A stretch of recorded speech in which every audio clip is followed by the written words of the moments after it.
Casey's going to be jamming on a sax. Oh. Is this the start of this kind of reminds me like It's that, or we're coming in like Beverly Hills Cop or Lethal Weapon, you know, or like Family Matters, like relifted, yeah, right? I don't know. It just gives you good visions, right? Cut. Ladies and gentlemen, Yes, sir. bringing you the jams, bringing you the heat. Welcome to the podcast. You know what time it is? It's a good podcast too. And what podcast is this? MLO. And here we go. We got a special guest today, guys. Heather Listy. Say what up, Heather. What up, everybody? Yeah, This is probably one of the most highly anticipated episodes of the year, right, Casey? absolutely. And I think with everything going on, it's a great one for people to jump in, listen, and watch. Yeah, especially, this year's brought a lot of change, a lot of dynamics, a lot of variables to Sure. relocating. So we brought Heather Listy, one of the most dynamic relocation buyer agents. She's checking in from Real Agent Now Group, located in Portland, Oregon. Also one of the rising stars on the Living in Portland YouTube channel, where a lot of your business is sourced, correct, Listy? Absolutely. Yeah, Yes. so say hello, tell us who you are. Hey, guys. So I'm Listy here in Portland. What do you guys want to know? Everything about you. I know, right? Bringing it down. Right. Yeah. Born and raised Oregonian here in Portland. Sweet. Actually live on the west side in Beaverton. Love it. Nice. I'm a mother, You're a mom. wife. I am a mom of a 12-year-old boy. Your son's like an all-star baseball player too. He's like, Oh, he's there. He's what going. position again? He plays catcher and second base. Nice. Just got batter of the year for summer baseball. That's a bingo. Yeah. That was one thing that held me back. I love second base, love catcher, but I couldn't hit the ball for crap. I was a Yeah. bunter. Oh, yeah. Well, Bunt, get on first You base. would be a somebody and then you always have to have a bunter on the team. Yeah, you gotta have Yeah. that little guy that's just fast and like, I just want to. Casey was the bases. bunter that never got an opportunity to bunt. But Yeah. exactly.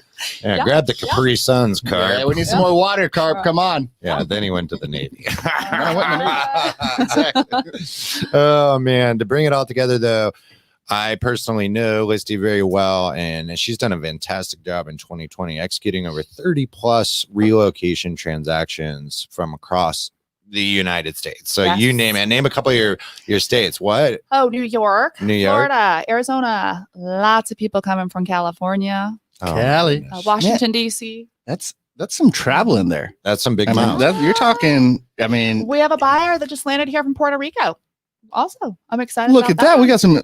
Yeah, International. It's considered international. I mean, Well, still it's U.S. still U.S. Ti- But we'll call that international Yeah, because we'll that's call coming it from. I mean, come on. Yeah, right. Well, that's amazing. You said that was 30 plus. 30 Wow, Yeah. good job. for 2020. Thanks. Are you Wow. kidding me? 2020. Crushing that. Yeah. Are you kidding me? So we're going to go over 5 main points because we could talk forever today, Mhm. right, Carp?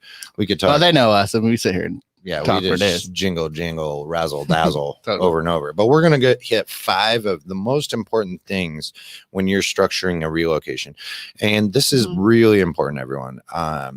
And this wasn't even on our show notes or our agenda, but I would just want to say, if you're not working with someone that specializes in this process, moving from across the country, you're really putting your experience at risk. And a very common tell is people get a new job and Yes. they are pushed into a box of like the employer servicing, where it's like, hey, use this agent, use this service.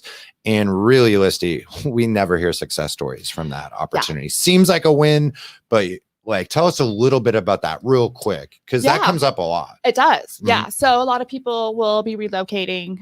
Their employer hooks them up with a real estate agent that might not be familiar with their state, our Mhm. state, getting across country, all the moving parts. Mhm. So yeah, I think finding somebody here local is your best thing to do. I mean, they'll work with your real estate agent. They'll work with your relocation company to Mhm. help you.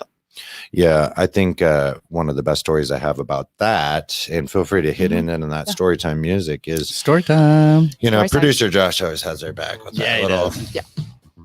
Ooh, Ooh, it's like yeah. little upbeat story time. Little bass. But anyways, I had someone coming from Florida, right? Yeah, absolutely. Yes. I know exactly who you're speaking about. I don't know if you know, but it could be a different one.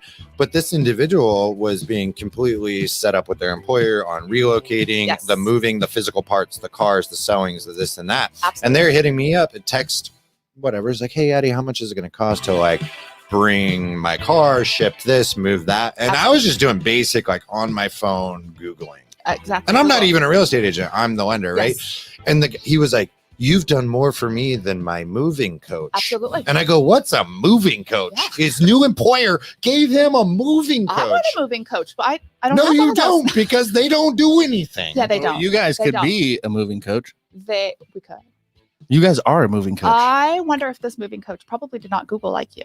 You learned more on Google. I got a vision in my head, Mhm. moving coach, and then I want one of those bomber jackets with my name, like Yeah. Coach Addy. For sure. And then the Yeah. back is like, we help you move, you know? Yeah. and Something this like is that. something you pay for as a client? No, Yeah. it's a service. Oh, yeah. It's a benefit offer to make it more appealing for Yes. someone starting in a new job. But a relocation But- company will assist. Yeah, the moving story coach. is horrible. Yeah. They don't do anything in it. Anyways, let's get into the Oh, agenda. and I Okay. come back. I mean, on it too. You guys are touching on like, I would imagine I'm putting myself in a cross country move. I would Yeah. want an agent that knows the market I'm buying in, living in, Mhm. going to be growing up in, raising a Mhm. family in. Right? I mean, call it common knowledge or at least sense of Yeah. security. I'd want someone here locally helping me. Correct? Well, and Absolutely. be You'd think so. wary Yeah. of wolves in sheep's clothing. Yeah. Yeah. Because there's a lot of people claiming they're a relocation, and just because Very you true. flew Southwest once to go to Cleveland, Ohio, doesn't give you any experience, dude. Totally. It's for real. Got it. That, But like, if you've done dozens of transactions, you live in the environment of the pressure of a family moving across the country, right? Absolutely. And let's go. Yep. Here we go. Here we go. There's Number a one. lot. We're going into number one, guys. The biggest point that we Jumping in. put together, Listy. We're going to talk about your employment Yes. for relocating, the job situation. Yeah. Boom. Go with it. Number one. Number one. So employment. So many people. Are you working remote from home? So you can now work anywhere in the U.S. Fantastic. Big 2020 point. Yeah, Relocation. big. That is huge. Lots of people relocating because now they are going to be working remote more. Are they or are they not? now all the time? So they have this opportunity to live wherever they want. So that's awesome. I love it. If you're That's just, scenario one. So that's we're getting a scenario ton one, of which is great. people who are getting newly approved remote Absolutely. work. Yep. Well, and you've seen companies put it out there for employers indefinitely. Mhm. Yeah, You know, approve exactly. the remote work Yes. indefinitely for the yeah. So for the people company. So that want to go live where they want to live now because they can work from anywhere, which is fantastic. Number two is people are looking for a new type of employment. They Mhm, are mhm. changing jobs. They're having to get a new job. They're having to get a new job. They want to relocate to the area and they want to get a new job. This can, cause some hiccups in getting loans. And you need to be really aware of, okay, is this a Mhm. brand new job?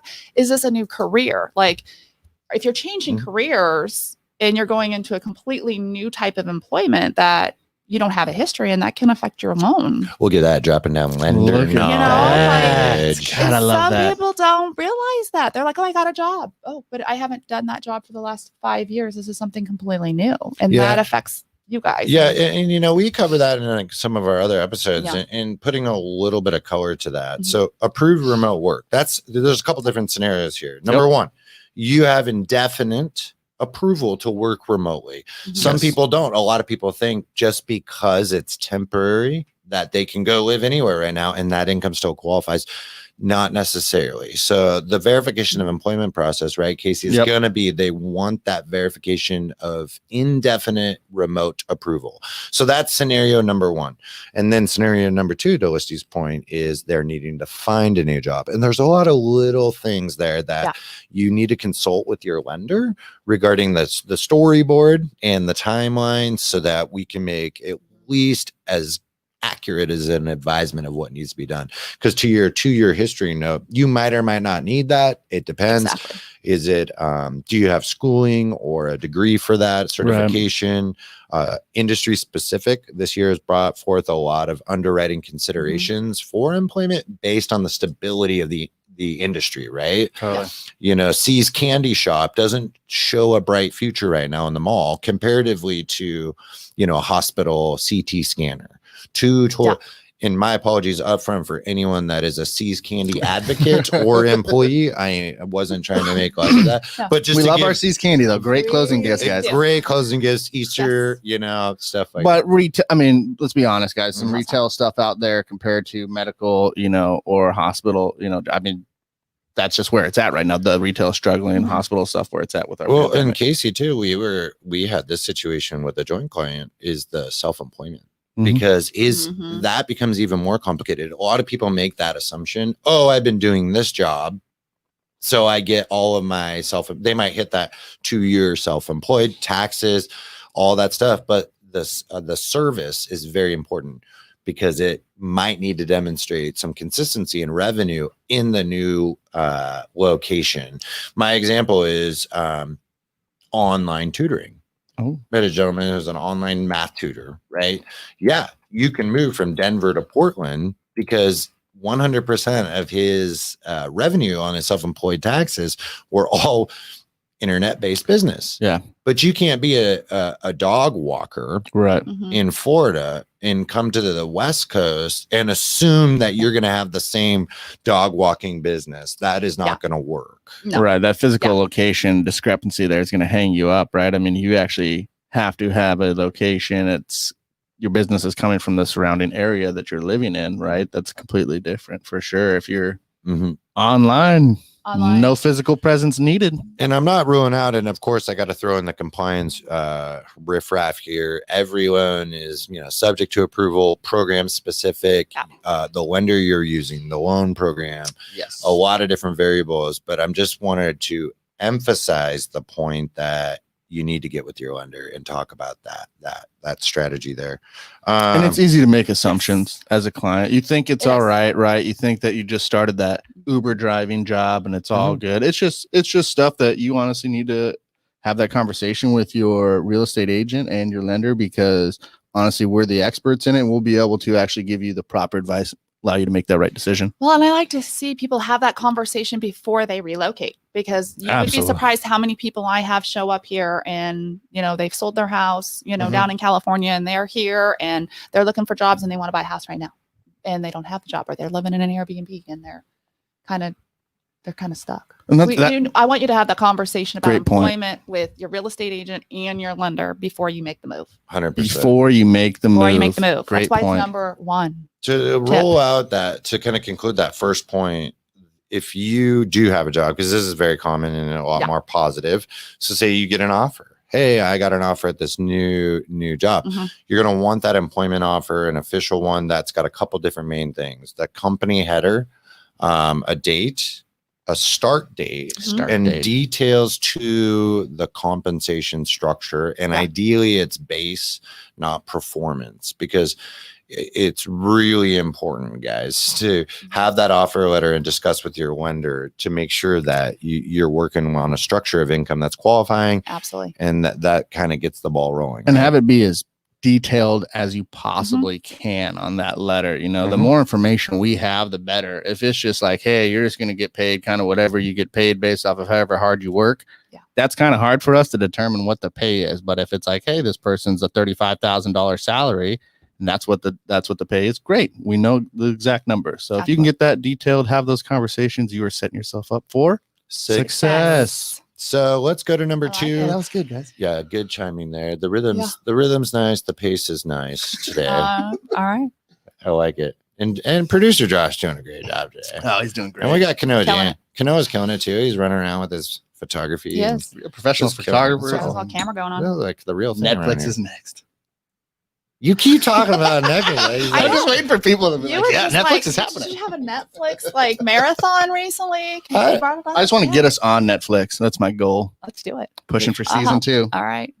Interesting. Rolling in. I think we got a better chance of like Peacock, like something that's like kind of an off app. Maybe. I mean, maybe. They haven't watched me and Addie yet. That's true. So going to number 2, guys. Number 2. Where will you stay when you arrive? This is a big one because everyone wants to talk about, hey, and this is why, Listy's going to bring in some great insight here on this, because run with that, Listy. What are people asking you? What are the scenarios you're seeing? Because it's all over the place. Hey, we might come and rent. We might. Absolutely. So people, they might show up here and they might need a rent, whether they're going to do it long-term or short-term. Most of the time they want to do it short-term because they want to invest their money into a home. And I get that, but they're going to have to find somewhere to land. do you want to get into a short-term rental? That's expensive. I mean, you've got first month, last month's rent, you've got security deposits, cleaning deposits. We are finding Airbnbs is a hot ticket right now, especially with the pandemic. I mean, think about all these Airbnbs that have lost so much revenue. I mean, there's no travel. People aren't traveling right now. They're not coming and vacationing. So these Airbnbs have lost revenue. So it's opened them up to do a little bit of a longer term. So you can get an Airbnb like a month to 3 months. I have a client that, rented it for 6 months. And they were able to 6 months. Yeah, 6 months, which is great. But here's what's great about it. People don't realize is the longer you stay at an Airbnb, you can start negotiating those rates with the owner. Yeah, buddy. So you can save some money. Nuggets right here. This is what I love. So I am recommending my clients to look into Airbnbs, save some money, save some time, That's big. I mean, that's what would you like, guys think, or what have you guys seen normal time someone would spend in this, let's call it in between, situation? Well, or average or something, 2 weeks. If they're moving here, they're looking for a place to land to then start looking at homes to buy. They've departed their residence wherever they came from. They're here. Ideally, they want to be 30 to 45 days. They want to be in and out quick. Okay. I would say on average, it's about 2 months. I would say 60 to 90 days is what I'm average, seeing most of my clients in an Airbnb for. Okay. Yeah. So then you probably want to prepare yourself as a relocating buyer that, you possibly could be spending anywhere, from 30 to 60 to maybe 90 days in this Airbnb or in between, situation. Absolutely. And that depends. Like, yeah, if you're coming here and you haven't started looking for homes, right, that's what your average is going to be. Got it. But yeah, if you've already got it set up, right, and we're in the process, maybe that's only a week or 2 weeks or something. Got it. Okay, that's good nuggets right there. It's a big nugget. It's something that wasn't around last year because it's a supply and demand on temp housing. But I'd like to hit home more on the financing side with that, guys. Like, if you're thinking about coming here and having that transition, you want to get to know the areas or whatnot.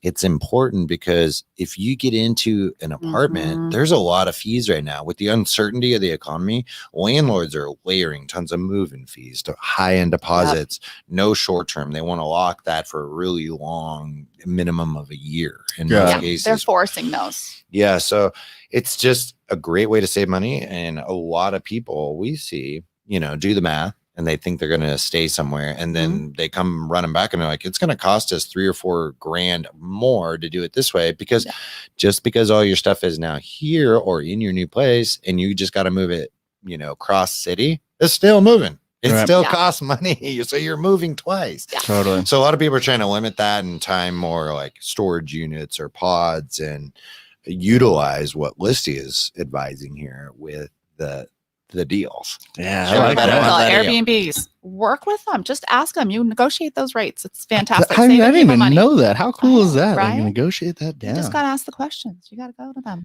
Hey, I'm looking to stay here for 3 months. Yeah, let's make a little deal. Let's make a deal. I see your lawn out there. It needs a little trim. I'll get out there. I'll mow that thing for you right now. Exactly. No, this is great. God, that's good information. And I mean, I did have some clients that came from Washington, D.C., and they were in their Airbnb for just over 2 months, and they actually had a garage that had a ton of room. They let them actually store their stuff in the garage. Wow. So it worked out really well for them. That's huge. Yeah, that was huge. Now, is that going to happen at every Airbnb? No, that's not going to happen. But we lucked out with this one. I mean, it was fantastic that they had a place to store their things until they could close on their home. Yeah, that's awesome. Yeah. So that hits number 2, right? So we're gonna go number 3, and this is a pretty big one. The communication between title agents, lender, the whole works, everyone working for you on the departing residence and the new residence. So this is specific for people that are selling a home and buying a new one, right, Listy? Yeah, communication is huge. You need to make sure you put, like, if I'm helping you here with a home in Portland, I need to talk with your agent in California. I mean, I'm going to want to talk with them before we've even made an offer. So that's when the communication starts. I want to know what's going on, keep it going. But also the lender of the buyer of your home. I like to be in communication. Where are we at? Is there any setbacks? Like, is everything on time? Because if that is not running smoothly down wherever you're coming from, it's going to affect us up here. So you really have to have that open communication between all parties that you're working with. There's a lot to that, Cart, because if you're Mhm. selling a home, obviously you're going to eventually move out. You're dependent on that equity for the purchase of the new one. The time frames are extremely important. So you're going to want to get with your lender, and a lender that understands that, like we have to communicate with those people in the other state. So there's two teams and you got to be proactive. And if you're not understanding, like getting all those documents from the sale and the urgency of a final settlement statement, which is required for the purchase of the new one, and the wire and all of this stuff, there's so many steps. It's one of the biggest things that I see on relocation that makes the process a lot harder. So for sure. And I can only imagine, I mean, communication is imperative, especially for closing real estate deals here locally.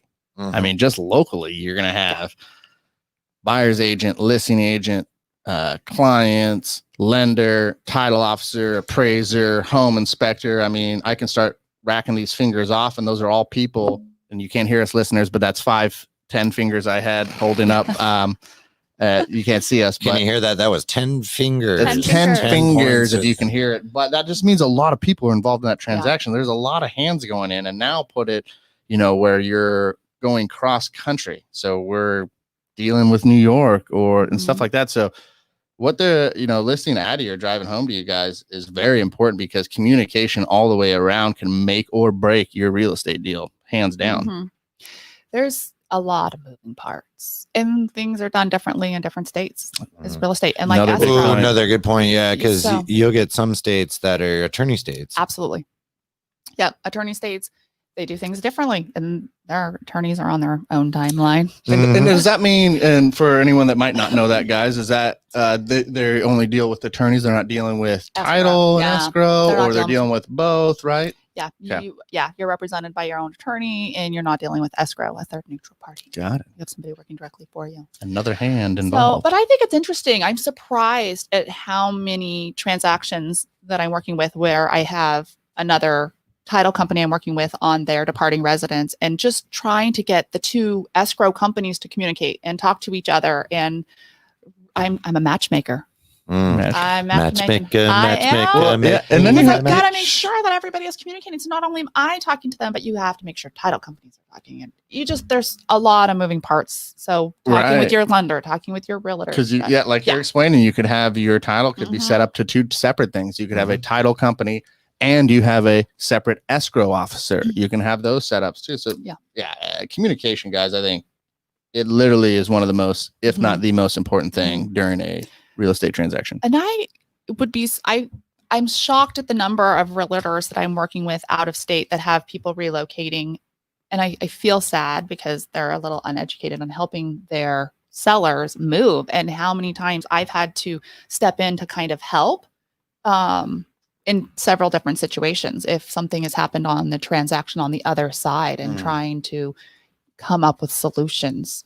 Yeah. If you're out there and thinking about moving, I highly, and you're talking to an agent, ask about their most recent relocation if they're staying there, and then ask for specific details. Like totally. I mean, how many transactions have you done? How many relocation transactions have you done would be a very important question. I mean, you want to almost, and tell me if I'm wrong, Listy, but don't you want to almost interview maybe your real estate agent to make sure? I tell people to. Yep, absolutely. Like, I would love to have a conversation with you, but I want you to have a conversation with another realtor too. You have to make sure it's the right fit. It's the right, match for you. Knowledge, personality. Absolutely. Absolutely. I just, as much as we want to say every transaction is just, unicorns and rainbows, there's a lot of hiccups. And so I just want to make sure that you have the right agent representing you on both sides of the transaction. Yeah. I work with a lot of channel partners. So if you don't have an agent in your state, please let me know, because I'm happy to connect you with somebody in another state that we work with. And that piece of it works really well when you've got both your buyer agent in the new town and the selling agent on the same page, on the same team. They have the same set of experiences specific to the relocation. It's awesome. You've got starters on the floor. Yep. To put the sports analogy. Okay, so you got starters on the floor.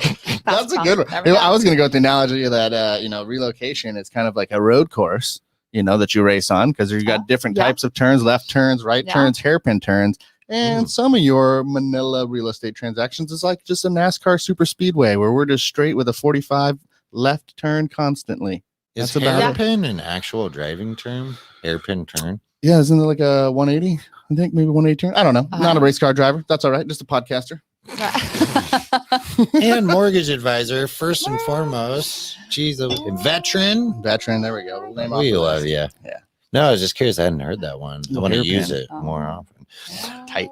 Okay, so this is probably going to get to closer to the bone of the steak here. Number 4 being how to structure a competitive offer in your market, because this is a big one. And on my notes, I've hit the unfortunate reality that HGTV is not accurate. Like I straight up typed that in because Listy, run with that a little bit. Yeah, it's not. Like I feel really bad. You get people that'll call and they're calling from out of state and they're like, hey, I want to live in Oregon and I want to be on a half an acre to an acre overlooking the river on a bluff, and I want my house to be 2,500 square feet. Jacuzzi tub. That's a thing. Yeah, jacuzzi tub. Soak all the way in. One level, 4 acres. And my budget's $350. Walking distance from local coffee shops. Yeah. So you need to know your market and what you want that acreage, or you got to know your off. You got to know your market, and that when you go in and hit the TV thing really, really quick. It's the TV thing. It's not. You're not going to get that for 350,000 people. That's what I'm saying. HGTV is not accurate. So I've got a quick story. So quick story. We had HGTV Caribbean Life. Yeah, you did. Tick, going one weekend while we're getting stuff done. Buy the island or not? This is how it goes. It's like, okay, we're looking at $300,000 to $400,000 homes. They go through the whole episode. And then they sit down, they're doing the corny little like island drink with the huge pineapple size. The ocean's going in the background. The breeze is up. The husband's got the Tommy Bahama that's one size too big. Rocking it like Casey with 3 buttons unbuttoned. Chest hair flapping out of it. And the agent's like, well, all prime and proper. So what do you guys think? Well, we're going with Big Blue. Oh, that's great. What do you think? It's offered at 400. And we think we're going to come in at 191. And you just see the agent like, well, that's a starting point. Yeah. And then it's just one of those things where it's like, guys, that's not happening. Yeah. The low ball, it's supply and demand. It's Absolutely. Not personal, and we make fun of it, but and huge fan HGTV over here, guys. I mean, my wife watches it constantly, but you just have to know markets. You got to understand, right? Like when we're showing Texas and stuff like that, that's completely different market than Oregon or Pacific Northwest. Absolutely. And you got to understand that TV show showing the truth of it isn't sexy and entertaining. So it's going to be kind of wait, that's TV. Real. That's not real. I had to pay sales price. That's the end of the episode. Like people aren't pressing next after that conclusion. I might press next if it just bombed, but I'm in real estate and I find that interesting. So I just think put it back. The importance of understanding the market. What are houses going for? Exactly. So give us some examples of what's going on in this market that you're planning. Well, right now our inventory is low. So it is a seller's market and they are getting top dollar, and we've got multiple buyers, meaning multiple bids, over asking. So we've got to be competitive and we've got to be creative when making our offers. And it's been huge. It's been really big. Yeah, it's been big. Again, this is where your agent comes in, and you got to make sure your agent is in there discovering what the sellers need, what's going to make your offer stronger. Obviously, a lot of people, let's say your escrow closes in 30 days, is the seller going to want to move out on the day that they close and move right into their home? They probably need a couple extra days. So finding out if the seller is moving in right away, do they need a couple extra days of rent back? Totally. Being competitive, offer them some free rent back for a week or two. I mean, that can add a ton to your offer. It's something super simple. It really is. That's just an example of one thing to add to your offer to make it competitive in this multiple. Yeah, I think what you're saying is like you do a really good job at the discovery process from the seller's point of view.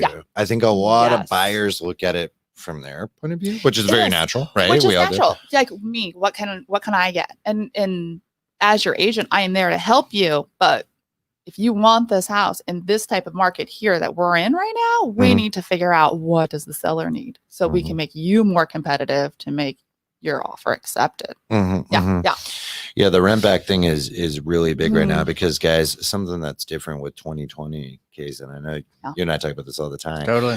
So many more offers are contingent now, which means they can't buy until they sell, but there's a lot of fear to go on the market until there's a defined home or a new place. So if you're non-contingent, that plays into a huge factor. And if you can give the people that you're buying a house from that rent back, that little wiggle room, super appealing. That gives them time.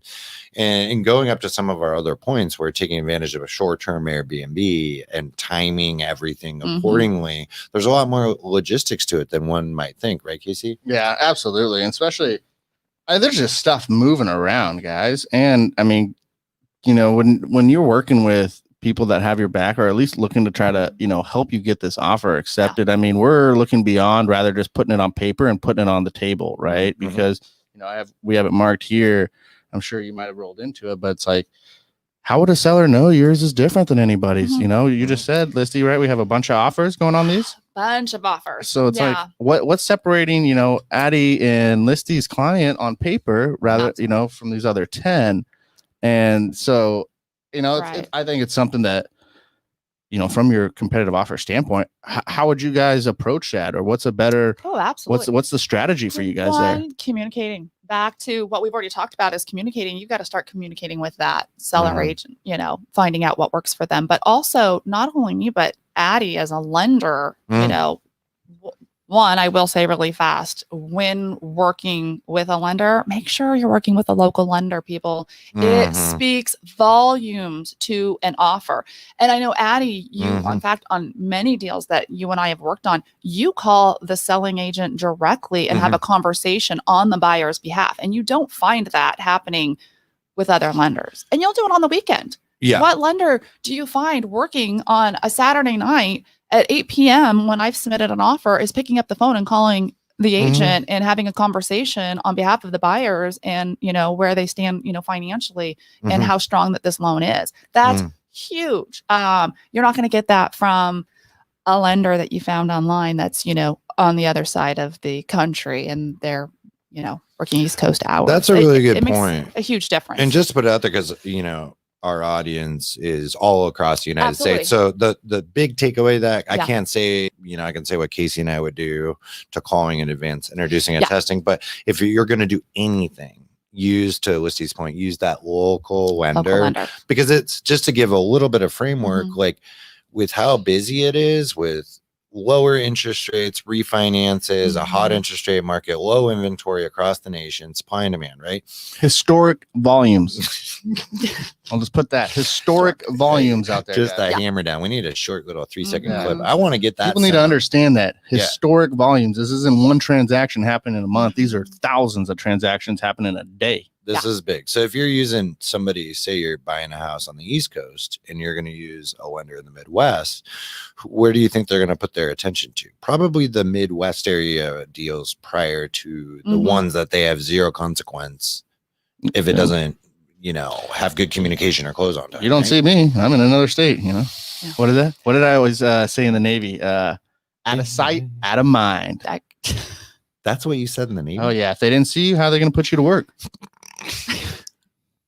Out of sight, out of mind, guys. But seriously, Proud it's easier to stay be in America.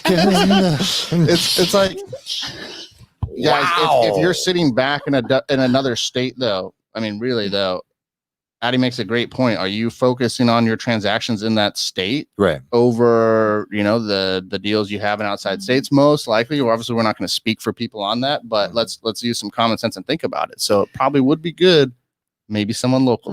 But I also I mean, I know here in Oregon, supporting local speaks volumes. I mean, that's just a thing that we do in the Pacific Northwest. You try to support local, and that speaks kind of volumes also, I think, to the community. I want to hear, before we close out this segment, I want to hear your story, Listy, about the individual who wasn't a local lender and didn't have the license. Yeah, that was bad. Hit me with some story. Wow. This is a biggie. Bad. This is a biggie This that was deserves a story time music jingle. Story time. Story time. Nice. Unpack it. I know. Had a buyer from Arizona moving up here. Actually, they were buying a rental up here, which is great. And they wanted to use their lender. A buddy, a friend, a colleague, someone they met on the trails hiking. A little buddy, a friend. Friend wanted to help them, and didn't tell them that they were not licensed here in the state of Oregon to do loans. Can you believe so that? instead of not telling, keep in mind, we are in the middle of a pandemic when this is going on. We're still in a pandemic, but pandemic started, we're talking government offices are closed currently, so long story short, the lender didn't want to tell them. So he just decided he was going to apply to become a lender in Oregon. Well, the offices are delayed. The things are closed down. You can't just snap your fingers and get your, lending license in Oregon from Arizona. This guy was trying to get his license before the transaction closed, so no he one could on be his licensed. team had the license. Escrow we had already been, we were in contract. We had sent prelims. This guy waited 2.5 weeks into the transaction before he told anyone and handed it off. And I mean, I'm daily calling for updates, trying to communicate. I'm texting, I'm blowing his phone up, texting, emailing, calling, and I'm getting no answers. I'm now setting the buyers, like sicking in them on like a dog on them. Like, hey, you got to call your friend. He is not answering me. This is when it all comes out, and he passes it off to somebody else. This guy has to start from the beginning. So now we are 2.5 weeks delayed in this transaction, starting from the beginning. So we're supposed to close in 2 weeks. And guess what? Now we're not closing for another, 30 days. You know what blows my mind on that bad. one is like the fact that, at least I know on most systems, in order to demonstrate loan estimates or pricing quotes, you need your license to tie in to obtain that pricing, or it won't let you. Right. So I remember this particular situation where they came to me with some like very aggressive interest rates that like, well, can you match or beat this? And it just was like, no, like I don't do that. We have really good rates. This just doesn't seem right to me, right? Yeah. And I do this with all my clients. Like, people know I'm not pushy. I'm like, hey, you can use whoever you want. I know my service level is good. I know my interest rates are very competitive. But how was that mortgage advisor even putting together quotes compliantly if they don't have the license in the state? Yeah. There should have been no pricing for that guy. Here's what's even better. The loan officer that took over the transaction, we were delayed even more because he forgot to lock the rate. Oh, I forgot to lock it. Yeah, he forgot to lock the rate in. All right, so we got a story here of a guy whoever it was, did something I'm going to call just straight up illegal. You can't do a loan in a state if you're not licensed, right? So you got a guy out there doing that. You got another person out here who's not locking clients' rates in or forgetting to do that, right? That's a major point. So, and these are the people out there that people, are choosing, right, to do their real estate transaction, guys. Please interview who you're working with, multiple people. And then if you have no idea, I'm going to give you a number right now to reach out for free advice. And what is this number, Addie? This is 503 VIP 9038. And Addie, that VIP is 847. So it's 503-847-9038. We'll throw it up on the board. Producer Josh, give us the people you get to call, text. Yeah, guys, take that for your advantage, because what Listy's telling you guys here is real. This happens to people in real estate, and it's horrible. That breaks our heart because we know the service we put in, and we know where we stand against competition. Obviously, we're here, they're there, but we're not talking about that right now. But people that need to have given the right advice so they make the right decision with their purchase is paramount. And if you're in this industry and you're fine with doing illegal stuff like that, dude, I'm not having that. Get out of here. Yeah. Well, I don't want Casey to start sweating because I don't have any towels. Yeah. We'll keep her cool. Casey's coming down. Yeah. Right. Deep. But do the right thing for your client. But you should. You hit us up on that VIP line if you need a second opinion, even if it's a safe island. You know, it's a safe island. It's a safe island. It's a safe place. Grab a Yeah. drink. Call- Grab a drink. yeah. It's a safe island, man. And what is that? It's a family box. What was that? The meet the parents. It's a safe space, Oh, right? safe space. Circle of Trust. Circle of Trust, guys. Yeah, I circle of thought trust. you were to say And it Tiki is. Bar. And I mean, I will. I call Addie on deals that you're not the lender on, and I wish you were. And you walk me through some things because I'm like, wait a minute, like, hey, Well, here's it's our scenario. It's just important. Hey, we've got our Yeah. people's back, but also too, like Yeah. a lot of the stories are great for the podcast. Like we come up with some videos, Yeah. just there's videos and titles from it. Yeah. What stories are what? They come from the truth or something that's Mhm. happened, something that's real. I love Yeah. the stories. I love the fact that you brought those up, even It's though they're not. truth if it's based on a true story. That You Oh, got was, a yeah, it story could be a that's not made up true. story, I guess, but we tell the That one truth was here. insane. So, yeah. Sorry, the I cut truth. you We off. got stories for days. but it's like that, even though it's not the most positive thing, Yeah. like it's real It's though, real, guys, yeah. What and that is- is huge information to know. What is positive is that they had a real estate agent That knew what they Myself. were doing. that Yeah. saved the deal. Absolutely. And even though we closed 30 days late, I still got it closed. You got it done, and it takes people that are committed and specialize and are very good at communicating to be the gorilla glue of situations. Yeah. To keep it all together when it Taglines gets for tough. days. So let's kind of bring into our last point. Number 5, the roadmap to scheduling your move. Wait, hold on. I want to go back. Whoa. we got I want to go back. Yeah, what do we I'm got? not done. We got 4. Well, I mean, we talked about competitive offers, but one thing I just want people to be aware of when making a competitive offer is think about when you're asking for closing costs. Oh, nice. This is really important, you guys. One of the Especially, most sidestep. I mean, things obviously, as ever. your realtor, I want to save you as much money as I possibly can. If Oh. I can get you closing costs, I'm going to negotiate those. We're gonna try everything we can to make it happen because I want you to keep the money in your pocket too. You got to go to Target and buy some new things for the house to decorate. Target. You want new furniture. I get it. I'm going to try to get those closing costs in your pocket to stay there. Nice. But in this But- market, sometimes paying your own closing costs, not asking for the seller concessions is huge. You want your offer to be as clean as possible. That's going in Mhm. with your down payment, paying your own closing costs, Mhm. 30-day close. I just want to be really candid about that because that's huge right now. Offers not being accepted. I think because of that. you made a good point there too, Listy. You're seeing multiple offers, right? I Yeah. mean, several offers on a Mhm. transaction. Well, Mr. Buyer out there, what if the other, there's 5 offers, the other 4 don't have closing costs. You're the only one that has closing costs. Yep. Probably, might hinder on the competitive advantage. But like Listy saying, as I crash the mic again, the importance of having a real estate agent that knows that will go to battle, figure that out, Uh-huh. Yeah. pick that seller's brain and kind of figure out, okay, this is our play, guys, Mhm. and we got it. That's who you need on your side. Well, and I think too, there's a lot of way to structure a loan, and it comes up to having a lender who cares and it's going to go the extra mile. Right. I intentionally take on less business so I can give more attention, especially to first-time home buyers who don't understand the process. But everyone knows my story from past episodes. It is important, though, to have a lender who's going to calculate those closing costs for you so you understand and also give you a couple different ideas. Because one example is like, well, I don't have closing costs, right? So that's a totally different dynamic and strategy that needs to be discussed between the agent and the lender. But there's a lot of ways you need to know for every house because the closing costs are going to change. They're going to get changed to the insurance, to the property tax assessment, what time of year, what county, what state. Yes, sir. There's going to be a lot of different factors. So before you put in, you need to know as close to possible what it generally is going to be so you can create an offer that is competitive. Because there's a lot of times people are like dead set on doing X amount down. Yep. But we might be able to go a little bit less, utilize some structuring, and have essentially the same amount monthly payment and funds to execute paying your own closing costs. Absolutely. Right. Yep. So that communication is really important. Yeah. Lastly, on that point, I want to debunk a myth. A lot of people are confused, especially first-time home buyers.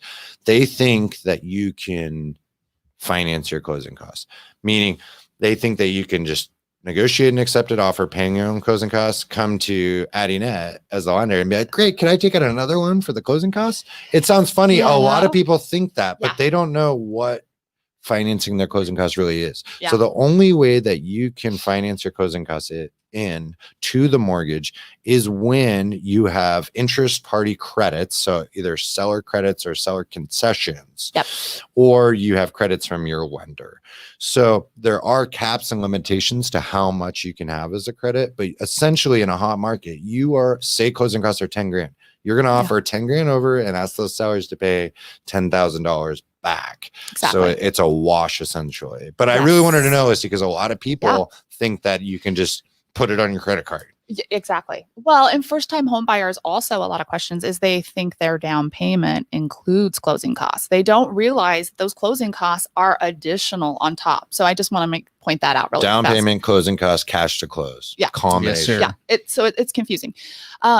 So for sure. A lot of people want to have their closing costs paid for, and you financing them in, and financing them in is, at, let's say they're 10,000, you give the seller 10,000 extra dollars on your offer. So basically you're financing it in by giving it to them, giving them 10,000, but then they're going to give you a credit back for that 10,000. So yeah. And also manage your expectations on the search level too. Cause say you're pre-approved for 375. Right. You need 10 grand in closing costs. It's a hot market. Everything's going over. Yes. Hold back Secretariat, the horse, and look at 350 because you're going to need 10 grand over on the average, plus another 10 plus a buffer. You know what I'm saying, Case? Yeah. And I think you need to understand the market, right? And the area you're buying. Cause when it's hot, like it is here in Pacific Northwest, and we got multiple offers, if you're coming in with just the minimum, guys, most likely other people, there's other offers on, if there's multiple offers that might have, more money down or, a little bit more skin in the game. You guys have to realize that your offer isn't the only offer, most likely. So however we can structure it, however we can, make it work for you, we're going to go to bat, but we're in a market where it's competitive and there's other offers. It is competitive. Here's another thought, really just kind of throw out to you guys, is when we have multiple bid offers and you're going above asking already, and you're going to offer them even more on top of it because you want to finance in those closing costs. Where are the comps at? What happens when appraisals come? Great. You can run into an appraisal issue that if your house doesn't appraise out, let's say you offer 400 and it only, because you asked for those closing costs. So that 10,000 credits there. And let's say it comes in at 380, you're 20,000 below. So we have an issue there. So the first thing that's probably going to happen is those sellers are going to come back and be like, we're not going to pay your closing costs because you need to come down. You overbid. And that's real what Listy's saying too, because I've seen it on a couple of our transactions. It wasn't necessarily closing cost, just multiple offers, right? So it ended up going higher. People really wanted the house. So they went 5 higher than the next person. The next person went 5 higher than that person, right? I can't remember the numbers, but let's just say it was 30 grand higher or something like that. But though, is there comparable sales to match that price now that we've agreed upon? Because unfortunately, a couple of situations, there were ones close, not that high. And so appraisal value came in lower than what the purchase price was, because that's just what the comps were. So great point. So I've had people that I know are going to be working in their closing costs. They're going to, offer higher to have those. And we've started looking at some price points that are a little less. So I know we have some room to move. Smart. But also I know where the comps are at, and I know that we're going to, appraise out. I'm not going to put you guys in that situation, but just be aware of that. Yeah, that's very smart. That's a smart play. You can, a house is 400. You can offer as much as you want, but if it doesn't appraise out, you got issues. So just be aware. You can buy the $400,000 house for $500,000 all day long, but it probably is going to value at $400,000 because that's what it is, right? Yeah, and just kind of sliding to home on that one. Reference our appraisal episode from season 1. Yes. It was a COVID remote with Craig Black. Yeah, that was a great episode, guys. I mean, we had a licensed appraiser on the show, went into all the meat and potatoes. It was good. Yeah, he said he's going to come back for season 2 in studio. That's going to be good. That's going to be good. Are we good on We're transitioning? Good. We pulled a little e-brake and you turned that, a returno, as they say in Mexico. But no, that was solid. So let's go to 5. We're going to conclude with the roadmap to scheduling your move. This is really big. So Listy, talk from the first call, like video conference to virtual tours. Give me like experiencing buying a house with Listy. So the first thing I always do with all of my buyers, I do a Zoom call. So before even the pandemic hit, our team, Real Agents Now, the YouTube agents, we do Zoom calls with our buyers. One, we want to get to know you. And that's the best way to do it is face to face. And if you're out of state, I want to get to know you. I really want to find you. Special. So that's important. We start building that relationship. I just want to learn about you, what you're looking for. I mean, why you want to move to the Pacific Northwest. What neighborhood vibe are you looking for? What are you looking for in a house? Bedrooms, bathrooms, square footage, just, everything. I want to hear about your job. I want to hear why you're living, why you're leaving Arizona or Florida or New York or why are you coming here? Like, I just want to start that. Yeah. Give us the story. Right. Exactly. So you guys are kind of having like a really nice face-to-face, virtually face-to-face, in-depth initial consultation. Absolutely. Raw. Yeah. It's good. I try to get a lot of people out here to visit. Let's do some neighborhood tours, check out, all the different quadrants here in the Portland area, but also up in the Vancouver area. We have a lot of people. And that's big, guys. When you're going to another place, utilize someone that's really, and that's what I love with your approach, born and raised, you understand the areas. And that's people most commonly want to know about that. That's why they watch your YouTube videos. They watch Jesse, Jackson, Jessica, looking and showing all these different places so they can get real insight and match their lifestyle to the neighborhood. We're super candid. I mean, we're real people, and I'm going to tell you how it is. So we like to go out and watch our videos because we have some great videos. Addie's on some of the videos as well. You have a saying though, you talk more people out of buying. I do because I am honest and super candid. What I never thought I would do was sell homes virtually. And what's that like? Yeah. So handing somebody keys to see their house in person for the very first time, when I'm handing them keys after it's closed, is actually happening. I've closed several this way. You never saw the client virtually. Virtually. Do you have like a selfie stick? And you're like, yes. So, we start with our Zoom call, and then, some people were planning on coming out and looking for homes, and then the pandemic hit and they couldn't come out, it couldn't, and they weren't expecting to buy virtually. Some are just like, hey, I'm totally open to it. Let's do it. I'm not going to make it out there. So those calls, I spent a lot of time talking about areas, neighborhood vibe, dialing in, getting a feel. What do you do outside of work? Like, do you want to walk to the park with your dog? Do you want to go down and, to your local, coffee shop? Yeah. Schools is huge. Schools is huge. So once I've dialed them in, I start sending them homes. They send me homes. I'm very honest. Like if they send me a home that's in an area you don't want to be in, I'm going to be like, no, it's some riffraff over there. We're not going to go over there. Yeah. Because these people don't know the locations. They don't know the location. So I'm super honest. But we will go check out homes. I FaceTime them. I have literally got down because people are funny with the questions they have. Does the carpet smell? I will get on my hands and knees and smell the carpet for you. I do it. I know it sounds so random, but they're like, got to. You have to, because they're not there to experience. But I am going to show you everything about the good, the bad, the ugly. I'm going to point out. That's why I talk people out of homes more, because I'm so honest and I'm doing it virtually. I have to be honest and candid. That makes the difference. You're caring about your clients. Yeah. I mean, that's the truth, right? Yeah. But I showed them their neighbors. I hold my phone. Show them the neighbor's yard. Here's what you're looking at. Here's what's looking in your window. She's all looking through garbage. I have, and you don't just notice the window or the neighbor that's just hiding behind the curtain staring at you. Totally, right? Yeah, for sure. I'll bring my kiddo with me sometimes on these tours, and then he'll hold the phone out the window and we drive around the neighborhoods and show them virtually, just so they get a feeling. Or we'll walk down, like if they're looking for, the urban lifestyle where they want to walk down to the coffee shop or go have a drink, I'll show them where that's at. So anyways. Guys, we're talking relocation here. So if you're relocating from one state to another state, buying property is what Listy and we're diving into. If you're just jumping in and listening to us, but think about that. You're in a different state. You can't see the neighborhoods. You can't smell the air, walk it. And she's doing everything possibly to give you that experience virtually. That's today's world, guys. That's huge. It is. It is huge. Obviously, I would love for you to come here and buy your home, but it does happen virtually.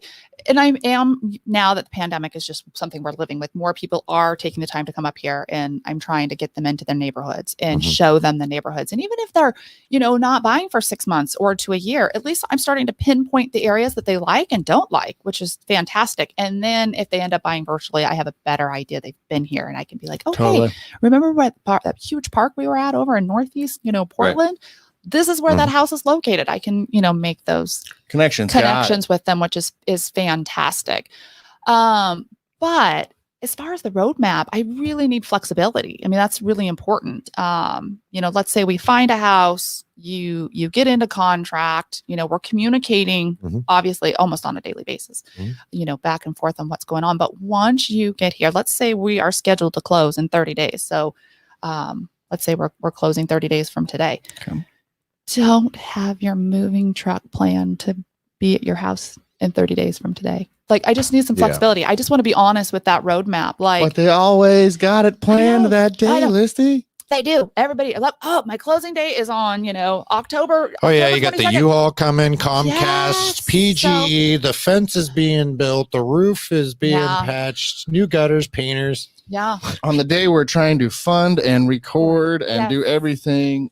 And there's so many variables to this year. Like, anything could happen. You never know. Like, we've had fires, evacuations, title company holdups, bank wire issues. With employers come down and say, "Hey, sorry, your job is gone." Right, or you can't get a hold of HR because they're working remote and they're too busy sipping on Chateau Saint Michelle and watching The Bachelorette. Yeah, they are. So I feel bad bringing this up as a huge point, but the roadmap, it's the very end that's really important to talk about. Because hiccups do happen. And obviously we want to close in 30 days and hopefully we'll be closing on that 30 day. But even then, a lot of people will be like, my moving truck is showing up at 10 a.m. Well, probably not going to be funded and recorded. I can almost guarantee you're not going to be funded and recorded by 10 a.m. You're looking at closing days. If everything's going well, you typically get keys at the very end of business, everyone. Like 5 p.m. The people don't remember, even though they're typically told and explained, don't remember that you don't really have accessibility till end of business. And there's certain times where, unfortunately, title and county might miss that mark. It doesn't happen a lot, but we had it happen last week where the title company just couldn't get it done. Couldn't get it. They had their excuses, but they said county was slow or the wire didn't come in or whatever. Really, people are human and make mistakes. And the flexibility piece that Listy's hitting home, let's just alleviate stress and give that bumper, right? Yeah. So that's like huge. The important about the roadmap is just being flexible and understanding some things can happen. And just when you get, to wherever you're relocating, plan on a hotel or an Airbnb. My favorite thing, Airbnb, just for a couple days, just to make sure, hey, if I don't close on this day and I'm coming up from California on this day, I'm arriving the day we're supposed to close, just plan on having a spot like a hotel or an Airbnb for a night or 2 or 3. And having your moving truck come, a couple days later, just to make sure there's no hiccups, because there's nothing worse. And I've had this happen. There's nothing worse than your house didn't close today. The wire wasn't received, or your employer did not call back and, verify that employment, that you're still employed. So the industry's changing. The industry is changing. And so just, things happen, but these moving trucks show up and guess what? They're not going to wait. They're just going to unload it in the driveway. Like, literally I had that happen. They just started, and it was at a townhome. So there was no garage, there was carport, and they literally started unloading because they had nowhere to go. And I couldn't get early occupancy. They were like, the seller was not going to have it. And I'm like, no, talking to the people unloading the moving truck and finding a place for it to go.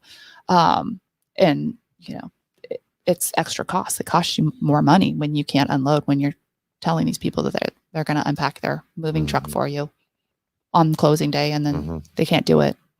And it's on the first of the month, right? Yeah, it's going to cost you more money. So really think about that. Save yourself some money, because if they show up to unpack you and you can't let them unpack for 48 hours, you're going to be charged for another 2 days while they hold your stuff and then have to come back out. So just be flexible.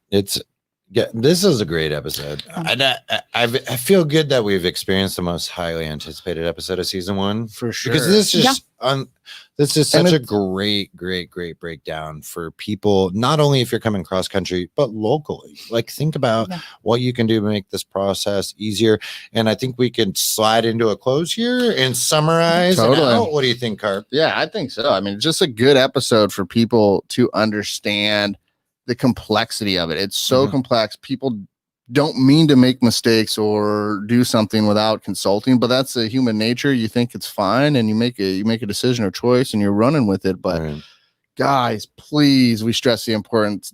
Don't make any decisions first. Talk to somebody that is, licensed, local, knows the transaction.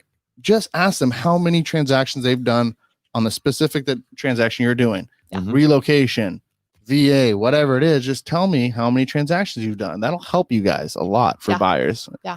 I'm feeling this out, B. You hear that? I like it. I think it's slowly Listy just dropped some bombs. Dropping today. some big one. Guys. Producer Josh and Kanoa, let's hit those 5s from the top really quick. You got know your employment situation. Get with your team. Number 2, where you're going to stay, how you're going to negotiate that. Avoid unnecessary cash and fees for temporary housing. Supply and demand in the vacation market is huge, so work that there. We've got employment, know your comp structure, that start date, remote, how much all you're those getting things. paid. Yeah, absolutely. Communication between title agents, people on your old house, your new house, really big. Number 3 was communication. Yeah, I got those numbers. Yes, sir. But thanks for tying me in. Pinging it back over, though. How to structure a competitive market, know your areas, know how to be competitive, know what your offer looks like from the point of view of the seller. Yes, sir. Understand closing costs, work with a team that cares about you and giving you straightforward. Yes, we do. Then to kind of summarize, flexibility is the biggest king, not only to the experience of your home buying, home selling process, but man, the stress. Life. Be flexible to life, man. Flexible and Go with the flow. you're going to win. Listy, thanks for being with us today. Thanks, guys. We enjoy you always. Absolutely. Thanks for having me. So let's hit Blown them away down with the information. once again, Casey. Let's give them the classic. You have been listening to MLO. And we truly appreciate you guys. If you're listening on Spotify, Apple, Stitcher, wherever you grab them podcasts, don't forget we be on YouTube, Facebook. And we just got on Amazon. We're on Amazon. Yeah, that's a new launch, guys. Hit us up on those podcasts. And if you're a watcher, not a listener, you should listen. And if you're a listener, not a watcher, you should come watch us. Yes, sir. All right, everyone. And I guess till next time, everyone, we will catch you later. Check you later.